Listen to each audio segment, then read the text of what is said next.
नमस्कार सर्वांना. श्री स्वामी समर्थ. दिगंबरा दिगंबरा श्रीपाद वल्लभ दिगंबरा. तुमचं सगळ्यांचं आपल्या स्वामी सहित सेवा या चॅनलमध्ये स्वागत आहे. एक विनंती आहे की प्लीज आपल्या चॅनलला सबस्क्राईब करा, म्हणजे सगळे नवीन व्हिडिओज तुम्हाला पाहायला मिळतील. आणि श्री स्वामी समर्थ कमेंट बॉक्समध्ये लिहायला विसरू नका. तर बघा, तुम्हाला आता माहितीच आहे की 20 मार्च आणि 21 मार्च ह्या दोन्ही दिवशी किंवा मेनली 20 मार्चच्या दिवशी आमलकी एकादशी आहे. बघा, या दिवशी आमलकी एकादशी आहे आणि ह्या दिवशी पुष्य नक्षत्र पण आलेलं आहे. बघा, होळीच्या आधी येणाऱ्या फाल्गुन महिन्यातील शुक्ल पक्षातील एकादशीला आमलकी एकादशी असं म्हणतात. भगवान विष्णूंबरोबर आवळ्याच्या झाडाची पूजा करणं त्या दिवशी खूप शुभ मानलं गेलं आहे. तर बघा, तुम्हाला जॉब मिळत नाही आहे, बिझनेसमध्ये फायदा होत नाही आहे, खूप नुकसान होतं आहे, किंवा घरात नेगेटिव्हिटी आहे, किंवा मी जसं सांगितलं तसं पतीपत्नींमध्ये खूप भांडणं होत आहेत, पटत नाही आहे, किंवा एकमेकांचं तोंड बघायचं नाही, खूप कटकट होते, नवरा तुमचं ऐकत नाही आहे, तर तुम्हाला आमलकी एकादशीचे हे पुढचे जे उपाय आहेत ते सगळे करायचे आहेत. तर बघा, ह्या दिवशी पहिली सकाळी उठून तुम्ही जे तुमची जी सगळी कामं आहेत ती सगळी आटपून घेऊन शुचिर्भूत होऊन गोमूत्र घालून या दिवशी भगवान विष्णूंच्या पूजेचं खूप महत्त्व आहे. आमलकी एकादशीला तुम्ही काय करायचं आहे तर 21 पिवळी फुले घ्यायची आहेत. बघा, कुठलीही तुम्ही फुले घेऊ शकता. शेवंती घ्या किंवा मग झेंडू घ्या, किंवा तुम्हाला जर चाफा मिळाला, कुठलीही पिवळी फुले कुठलीही घेऊ शकता.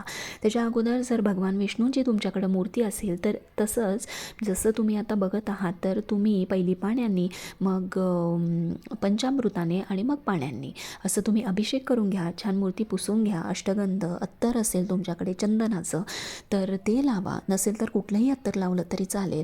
आणि जेव्हा तुम्ही मूर्ती स्थापन केली त्याच्यानंतर तुम्हाला ही 21 पिवळी फुलं आहेत ती तुमच्या हातामध्ये घ्यायची आहेत. त्याच्यावरती तुम्हाला एक खेपा विष्णू सहस्रनाम म्हणायचं आहे. ते जर तुम्हाला जमत नसेल तर एक माळ तुम्ही ओम नमो भगवते वासुदेवाय ह्या मंत्राचा जप करू शकता. त्याच्यानंतर तुम्हाला हे एक एक फूल तुमची इच्छा बोलून अर्पण करायचे आहे. बघा, आता समजा तुम्हाला जॉब मिळत नाही आहे, तर असं म्हणायचं आहे की ओम नमो भगवते वासुदेवाय, मला भगवान विष्णू, मी हे फूल अर्पण करतो आहे, मला लवकरात लवकर जॉब मिळून दे. जे काही अडचणी त्याच्यामध्ये येत आहेत किंवा मला मार्ग दिसत नाही आहेत तर मला मार्ग दिसू दे. ज्या अडचणी येत आहेत त्या सगळ्या तू तुझ्या पायाखाली घाल, त्या दूर कर आणि मला त्या जॉबपर्यंत पोचव, असं म्हणून एक फूल अर्पण करायचं आहे. असं तुम्हाला म्हणत म्हणत 21 फुलं तुम्हाला अर्पण करायची आहेत. बघा, असं नका करू की 21 इच्छा ठेवा. जी तुमची काय म्हणतात ते, जे तुम्हाला खूप मोठा प्रॉब्लेम आहे ती इच्छा तुम्ही धरा आणि तीच इच्छा तुम्हाला 21 खेपा बोलून दाखवून तुम्ही अर्पण करू शकता. बघा, आता तुमच्याकडे वेळ नाही आहे किंवा तुम्हाला खूप घाई असते सकाळची, तर एकत्र ती 21 फुलं एकत्र हातात घ्या, एकदाच इच्छा बोला आणि ती सगळी फुलं एक एक करून ओम नमो भगवते वासुदेवाय म्हणून तुम्ही अर्पण करू शकता. दुसरं तुम्हाला काम करायचं आहे, एका ग्लासमध्ये तुम्हाला आवळ्याचा ज्यूस घ्यायचा आहे. त्या ग्लासवरती हात ठेवायचा आहे आणि एकदा विष्णू सहस्रनाम आणि ओम नमो भगवते वासुदेवाय एक माळ जप करायचा आहे. आणि हे जे पाणी आहे, म्हणजे जे आवळ्याचं ज्यूस आणि पाणी जे तुम्ही मिक्स करणार आहात ते अख्ख्या घरामध्ये, तुम्हाला मेन डोअरपासून अख्ख्या घरामध्ये नूक अँड कॉर्नरमध्ये तुम्हाला शिंपडायचं आहे. प्लस समजा तुमची भांडणं होत असतील, मुलं रडत असतील, तर त्यांना तुम्हाला हे प्यायला द्यायचं आहे.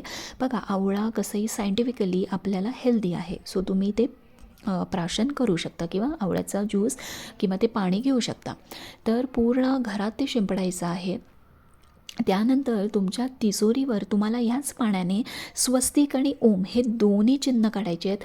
बघा, पाणी आहे सो तुम्हाला ते काढलेलं दिसणार नाही, जसं आपण गंध सुकल्यावर आपल्याला दिसतं तसंही दिसणार नाही, पण तुम्ही ओम आणि स्वस्तिक नक्की काढायचं आहे.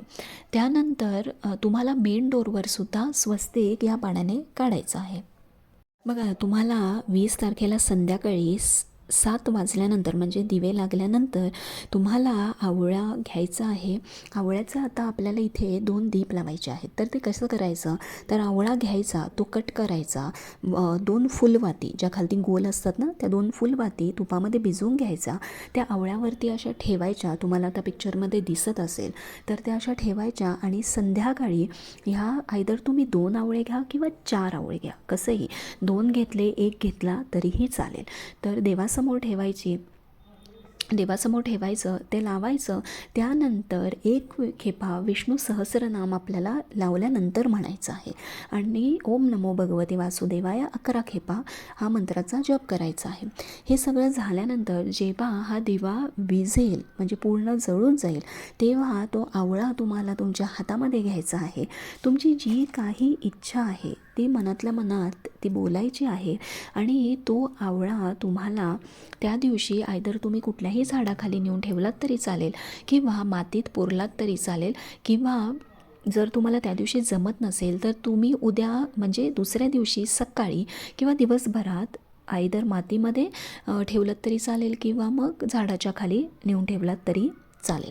तर जर पती पत्नीमध्ये भांडणं, जॉब मिळत नाही आहे, बिझनेसमध्ये खूप नुकसान होतं आहे, तर तुम्ही हे सगळे उपाय तुमची इच्छा बोलून नक्की करू शकता. हे अगदी सोपे उपाय आहेत. तुम्हाला आवळे मिळतील, 21 फुलं, पिवळी फुलं कुठलीही चालेल, ते सगळं तुम्हाला मिळून जाईल. फक्त तुम्ही इच्छा बोला आणि हे सगळे उपाय तुम्ही नक्की करा. त्या दिवशी तुपाच्या दिवाला, आवळ्याच्या दिवाला खूप महत्त्व आहे. अगदी सिम्पल उपाय आहेत, हे तुम्ही नक्की करा. विष्णू सहस्रनाम, ओम नमो भगवते वासुदेवाय आणि ओम नमः शिवाय 1 माळचा जाप हा तुम्ही प्लीज त्या दिवशी नक्की करायचा आहे. बघा, जे लोक उपवास करतात, आमलकी एकादशीचा उपवास करतात, ती लोक करू शकतात, पण जे लोक करत नाही आहेत त्यांनी सकाळपासून संध्याकाळपर्यंत कधीही हे उपाय केलेत तरीही चालतील. तुम्ही आयतर सकाळी करा किंवा संध्याकाळी 7 वाजल्याच्या नंतर दिवे लागण्याच्या नंतर तुम्ही हे उपाय करू शकता. काही जर प्रश्न असतील तर कमेंट बॉक्समध्ये नक्की विचारा. श्री स्वामी समर्थ.